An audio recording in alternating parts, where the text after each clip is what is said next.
Hi, I'm Girish Kumar, and in this short video, I'm going to explore how income inequality affects public health. The first question is: do countries with similar inequality levels show different health outcomes based on urbanization or government spending? Because this involves three separate variables, a simple chart won't work.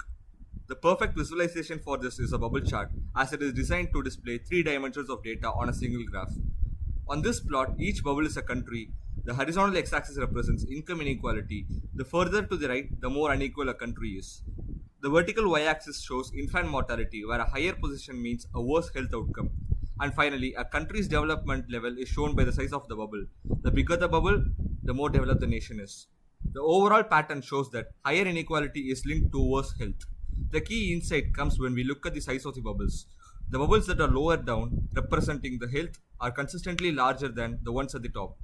So the plot gives us a clear answer to the question. The answer is yes. A country's level of development plays a powerful role. The more developed nations consistently show better health outcomes. To create this visual, the code first used Pandas library to load our two separate CSV files. Its most important job was to clean the data and then merge the two files by matching country names, creating a single master table with all information we needed. Then it used the powerful scatterplot function from the Seaborn library. In this function, we mapped the Gini score to the x-axis, infant mortality to the y-axis, and crucially, a country's service sector percentage was mapped to the size argument. This is what turns the dot into bubbles. Finally, the hue argument was used to automatically color each bubble by its world region, giving us the final information-rich visual.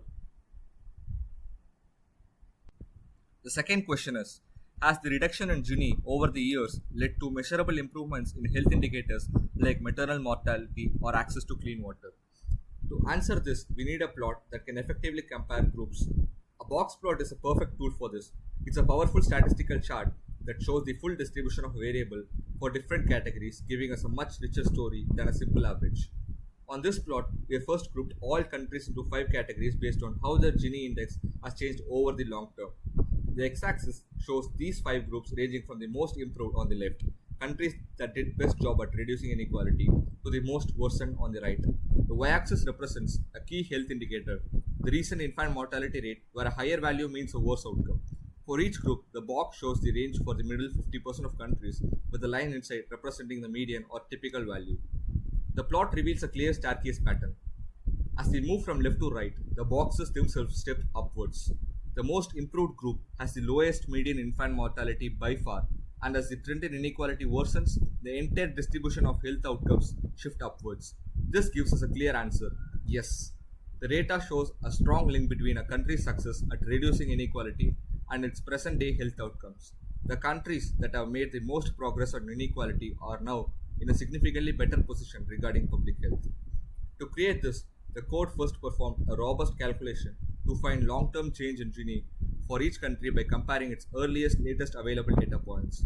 It then merged this with the infant mortality data from the other five.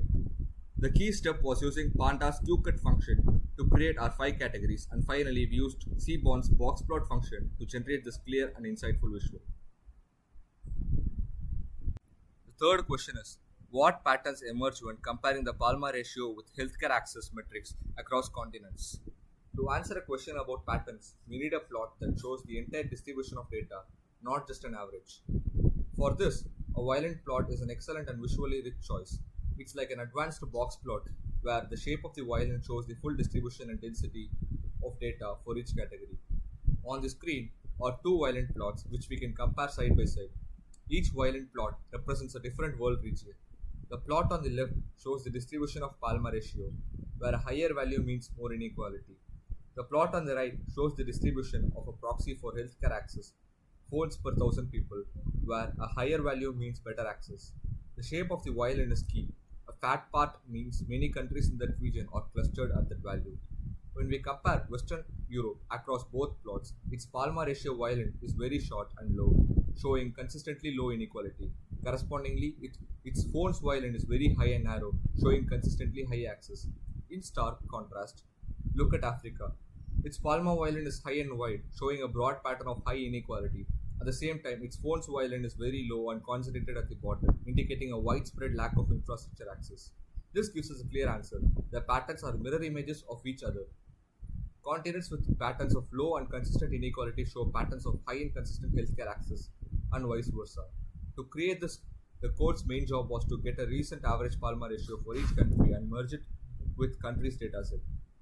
Then it used Seaborn's violent plot function twice. First to draw Palma distribution on the left subplot and second to draw phone's distribution on the right subplot, giving us this powerful side-by-side comparison. The fourth question is, how does bottom 40% income share correlate with unemployment and social welfare indicators? Since our goal is to show the relationship between our main variable of interest, the bottom 40% share, and several other indicators, a clear and focused approach is needed. The perfect visualization for this is faceted scatter plot. This method creates a stack of simple scatter plots that all share the same horizontal axis, telling a very direct step-by-step story. On this plot, the figure is divided into three separate scatter plots. For all of them, the horizontal x-axis represents the income share of the bottom 40%. The further to the right, the more equitable a country is. Each plot then shows the relationship between a different social indicator on its y-axis.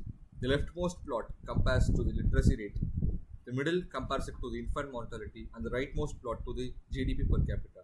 A trend line has been added to each to make the correlation clear. The overall pattern is consistent and striking. In the leftmost and rightmost plots, we see a clear positive relationship. As the income share for the bottom 40% increases, both the literacy rate and GDP per capita tend to go up. In the middle plot, we see a strong negative relationship. As the income share for bottom 40% increases, infant mortality goes down significantly. So the plot gives us a clear answer. A higher income share for a country's poorest citizen is strongly correlated with a wide range of positive social outcomes, including higher literacy and a healthier population and greater economic prosperity. To create this visual, the code first merged two data sets to get the bottom 40% share and the social indicators into one table. Then it created a figure with three subplots and used Seaborn's recplot function three times, once for each subplot, to draw the scatter points and trend line, giving us this focused and compelling comparison. The fifth question is, do countries with more equitable income distribution have a higher percentage of elderly population?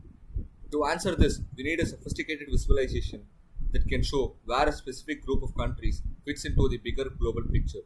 The perfect plot for this is a 2D density plot with highlighted groups. This is a powerful multi-layered visual that first creates a demographic map and then shows us exactly where the most and least equitable countries fall on it.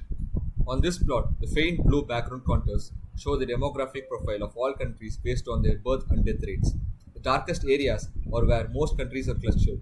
The horizontal x-axis represents the birth rate and vertical y-axis is the death rate.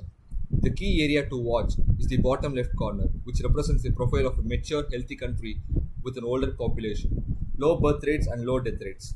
The plot then highlights the 15 least equitable countries as red dots and 15 most equitable countries as green dots. The plot reveals a stunning pattern. The red dots are scattered, but the green dots, representing the world's most equitable countries, are tightly clustered almost exclusively in the bottom left corner. This gives us a clear answer. Yes, the most equitable countries in the world overwhelmingly share the specific demographic profile of a nation with a healthier and older population. To create this, the code first merged the two data sets to get the income equity and demographic data into one table. Its next key job was to sort this table to identify the top 15 and bottom 15 most equitable countries. Finally, it created a plot in layers. It used Seaborn's KDE plot function to draw the blue density map for all countries in the background, and then it overlaid two scatter plot calls to draw the red and green dots for our specific groups, giving us the insightful and complex visual.